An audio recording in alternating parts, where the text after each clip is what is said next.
Everybody, welcome back with the Platypus is the name. Today's video has 3 goals, okay? First, yes, I wanted to do a Night Raven video. I don't think I've ever done a video on Night Raven. It's a character I've liked for a while. With UD going on right now, it's a good time to go over lower rarity units, so I thought it'd be fun to kind of talk about Night Raven. 2, this is like kind of a high damage challenge video in a sense. I want the first person that can record themselves dealing more damage in a single hit than I do in this video with Night Raven specifically. I will give you $5. I will buy you $5 in gems for the game. You just send me your information on the game, like your UID, whatever it's called, and I'll get you $5 for the first person that can record themselves and show me them doing it. I will do that, but you got to beat my number. And 3 rather, is I thought it was also a good video to kind of just highlight how much you can get out of really min-maxing to the nth degree. Just if you want to take something that you think is good and then you keep refining it, this game has the mechanics and the freedom and the flexibility and the character progression and building to really let you do things that you didn't think would be possible with your characters. So I thought it'd be fun to go over that. But first, let's just get out of, let's talk about Night Raven. I was gonna say let's get it out of the way, but no, I'm excited about Night Raven. So who is Night Raven? Night Raven is a gold unit. She is a she's a Night Crimson, not Night Crimson, but she's a Iria, but she uses the Hangman. She's a Hangman, even though that's not a tag, but she has an Iria tag and the Alacrity tag. Her trait, very powerful, increases attack by 20%, flat out 20% attack. When attacking enemies with the Hanged Men's Mark, damage increases by 30%. So 20% damage, or sorry, 20% attack and then 30% damage. It's conditional 30% damage, but it's not the hardest condition, because if you're going to use her, you could fulfill that condition pretty easily. But she doesn't have a way to do the Hangman's Mark on her own at all in her kit that I saw. So you have to bring someone else. But still, this is damage on damage for her ability here.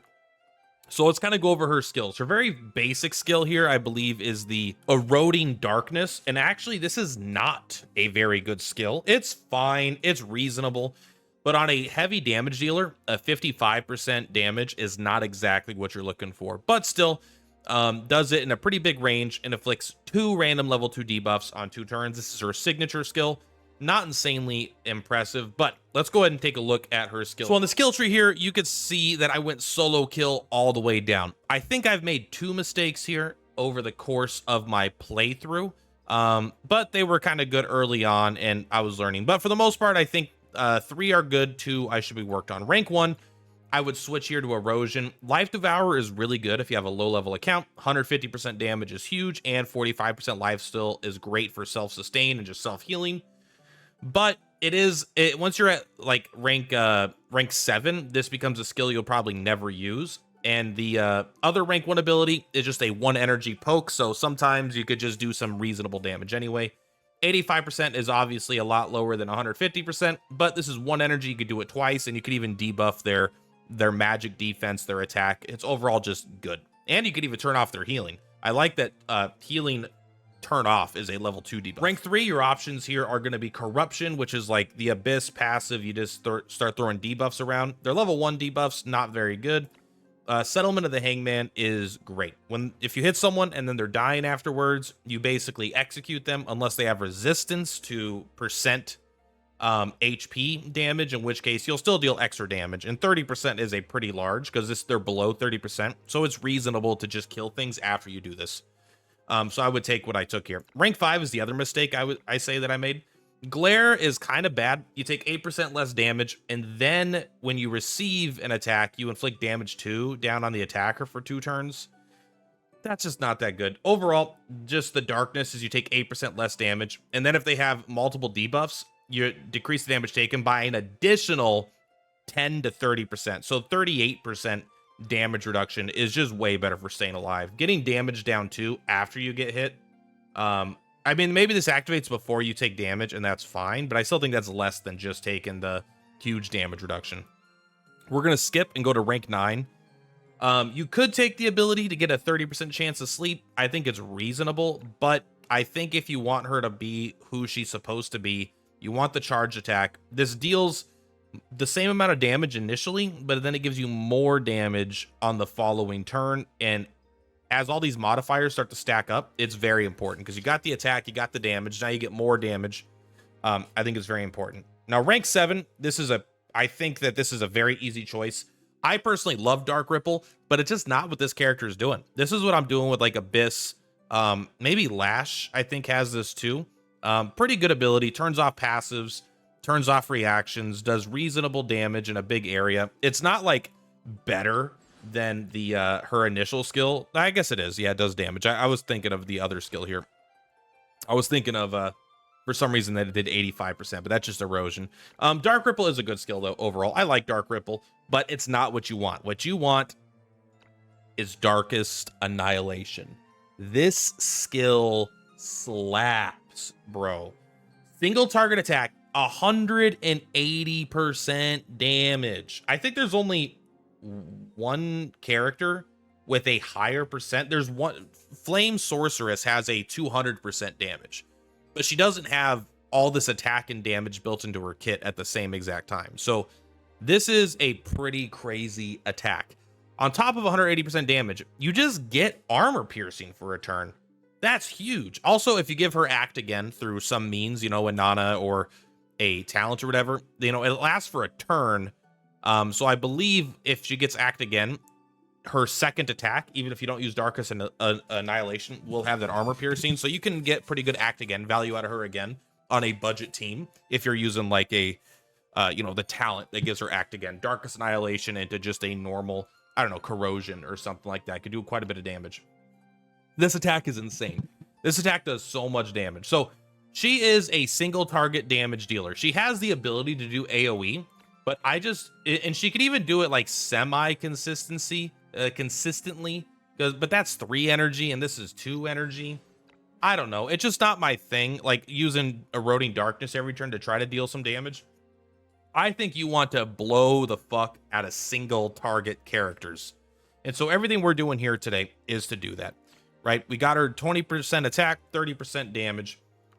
We have I'm using this because it just gives her higher stats. I don't think that these are going to be as good. I would consider using the focused one though, because it makes single target attacks stronger.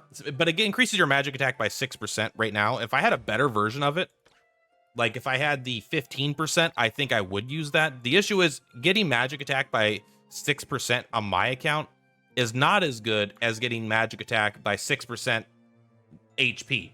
Like my HP is much higher than my magic attack stat. So this gives me way more and it's always there. And it gives you more HP out of the gate, right? So I love Focus Wand, but it's even with that 15%, man, it has such a good modifier on it. I love it, but mine are just not there yet. I haven't really pulled them. So we're using the Starry Sky Heritage instead.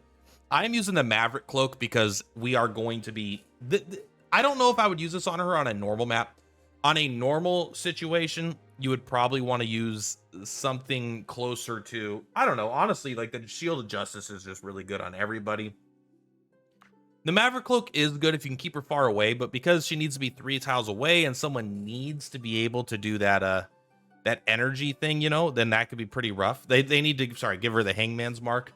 Other than that, I would just, it doesn't really matter. It's kind of pick your favorite kind of thing, you know. There's nothing that's like crazy synergistic with her specifically that I notice. I mean, maybe use a Berserker Incense, right? You increase her movement by a tile, you give her some damage. She doesn't necessarily, if you don't have energy regeneration, she's not going to have 4 energy on the first turn anyway. So the Berserker Incense could be really good for her, and then she can get in position and really blow someone up on the next turn. As far as the tarot here, I'm using Majesty of the Emperor because this is, with the bonus effect, this is really good at killing characters in one hit. Because when they're at 100% HP, they're unharmed, they are healthy. That is a lot of bonus damage. But as anything that increases the damage is pretty good. You can just take a flat 8% damage all the time, even on injured targets. You know, it works if they're healthy or injured or whatever. I like that in this situation we're doing where I'm trying to min-max, this is going to be 25% bonus damage. You can give her an increased chance to crit. I mean, anything that increases her damage is good. I don't feel like there's anything that's like absolutely you have to use. I personally actually do really like the Emperor with her because she does tend to kill targets in one hit, or she tends to be the opening salvo, and this just gives her the most. And then after they're almost dead, she can kill them with an auto attack if she didn't kill them in one shot. So that is Night Raven. That's what she does. That is her build. She is very fun, but she's a little bit of a one-trick pony. But next, we are going to see how much damage we can do in one hit. Spoiler alert, I've already tested it. But before that, let us showcase what I did initially that I thought was really good. This is the first fight that I did. So this is the third part of the video, in the sense that the third goal. I want to show you how min-maxing can take you, okay? This is min-maxed, but not to an extreme degree. This was me attempting to do as much damage as I could on a first attempt, not, you know, kind of thinking it through casually, trying to figure out how I wanted to do the most damage. And then I spent about an hour making tweaks, and we'll take a look here. So let's see how much damage I managed to get here. I already remember how much it should be, so if it's not that, I will agree. So the whole entire battle setup and the units I pick will change also. And this is why one of the main reasons I wanted to make the video as well, is it's so fun to see how much you can get out of a game like this. When the more you give the game, the more the game will give you. Right, so we have him here. He applies vulnerable. Nurgle applies vulnerable, and he gives the mark. Gloria here just gives a bunch of 15% attack. Homa here gives the movement, which I need, and additionally gives me an attack 2 boost. Adia here gives the magic armor shred. That way this character has very little magic armor. Dantaline here looks like he does nothing, but he has the Iria buff, the aura, the leader aura, which does the leader aura, plus it also does a bunch of damage. So that's what I do, and then I'm gonna Warhorn. I'm being pushed back, help me. I'm doing the Warhorn, and then I'm just going to attack them for as much as I can. We got this. Someone's gonna live. I don't know why I did that ability. I guess it felt nice. Maybe I'm walking through here. I got Raid Order, and now I'm going to come up in Darkest Annihilation. 78,000 damage, okay? So that's what I hit. I hit 78,000. That was the goal. The only reason I finished the fight is so I could have the recording of it. And this is where I ended up, but we're just going to do it in real time. So I did 78,000 damage, almost 80,000 damage, and I was like, that's good. I wonder if I can make it any better. Let me think of ways I can make it better. So I started adjusting. I started min-maxing. And now this is the final setup that we have for the team. This is the most min-maxed I could think. This is the highest damage number I could figure out how to get out of Night Raven. And so that's what we're going to do. And this is not, if you're going to take the challenge, it's not total damage. It's not like if you do the Homa bird afterward and you do a follow-up attacks. It's only the single biggest number that will show up on the screen.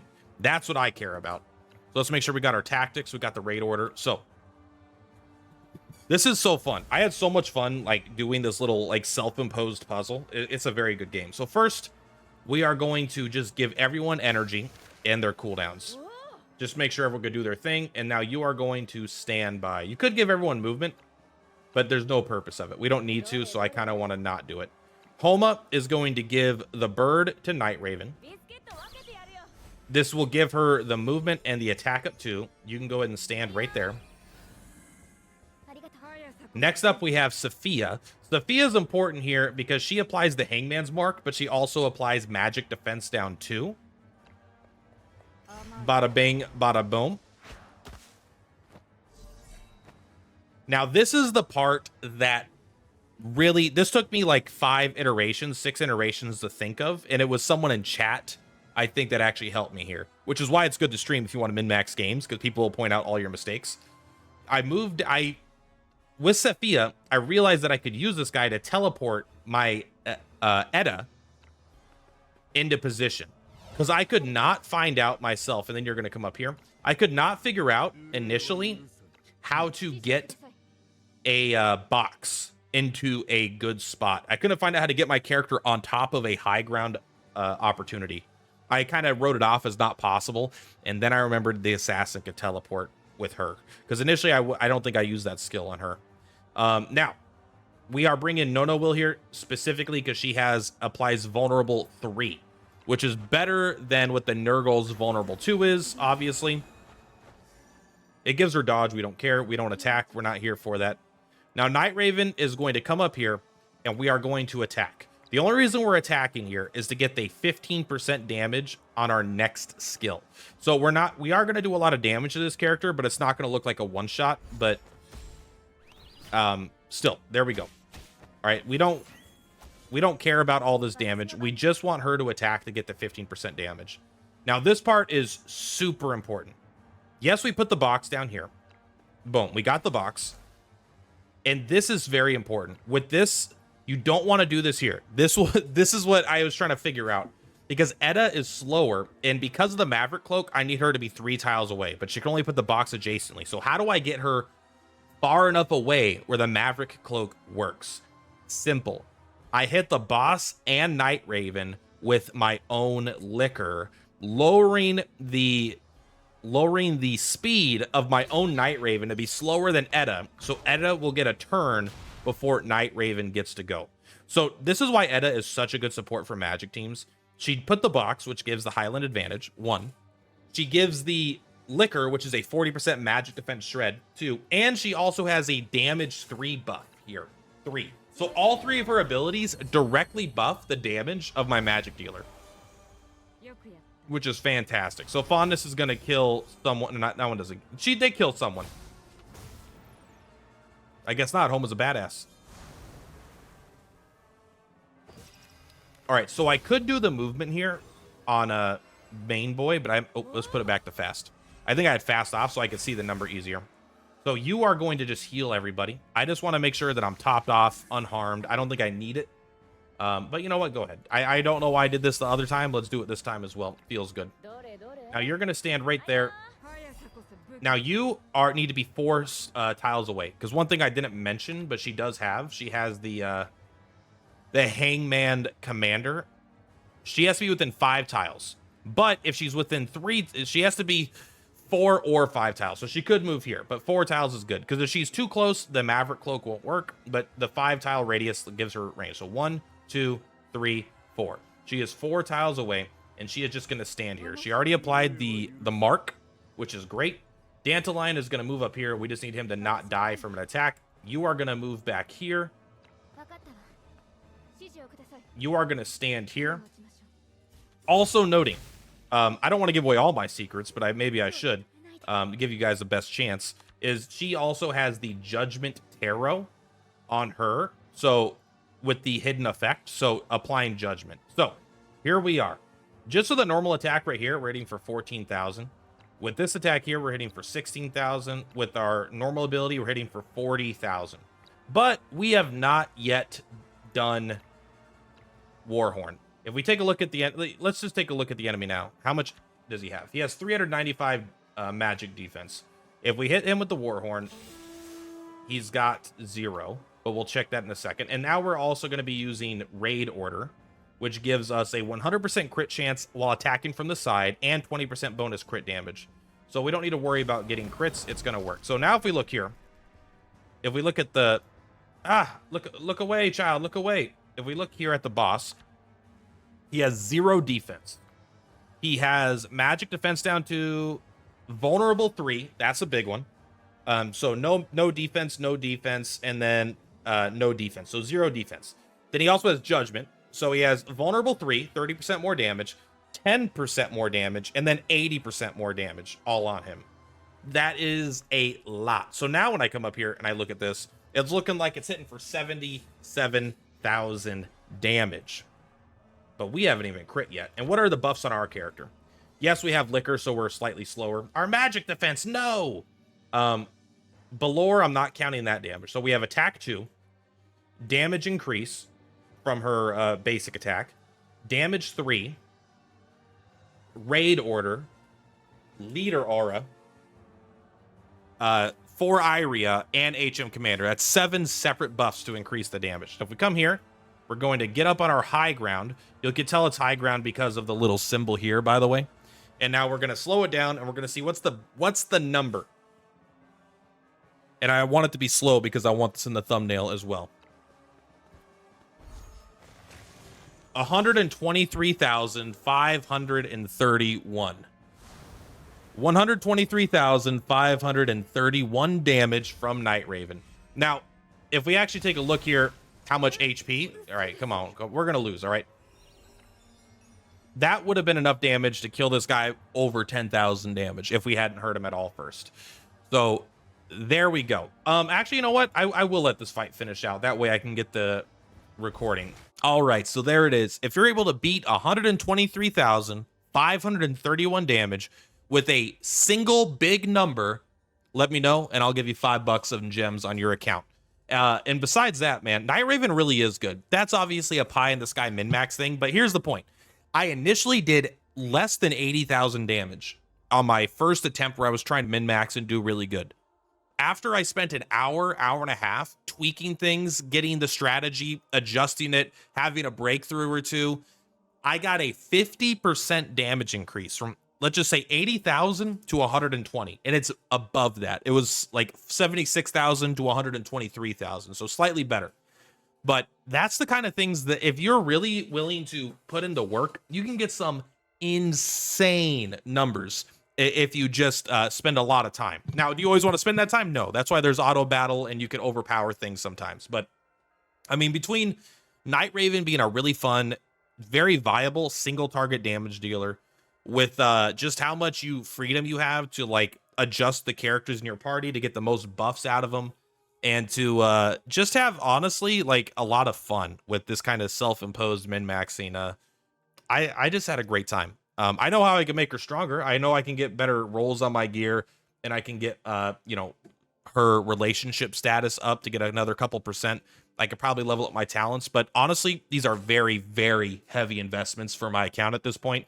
These are good rolls. They're not amazing rolls, but they're good rolls. So the amount of effort it would take to get just a little bit more out of her is probably ridiculous. But guys, that's all for this one. Thank you for watching. Purplatypus is Purplatypus, and let me know if you managed to beat me in the comments down below. Peace. Or wait, sorry. Bye. On the rise, watch the views go.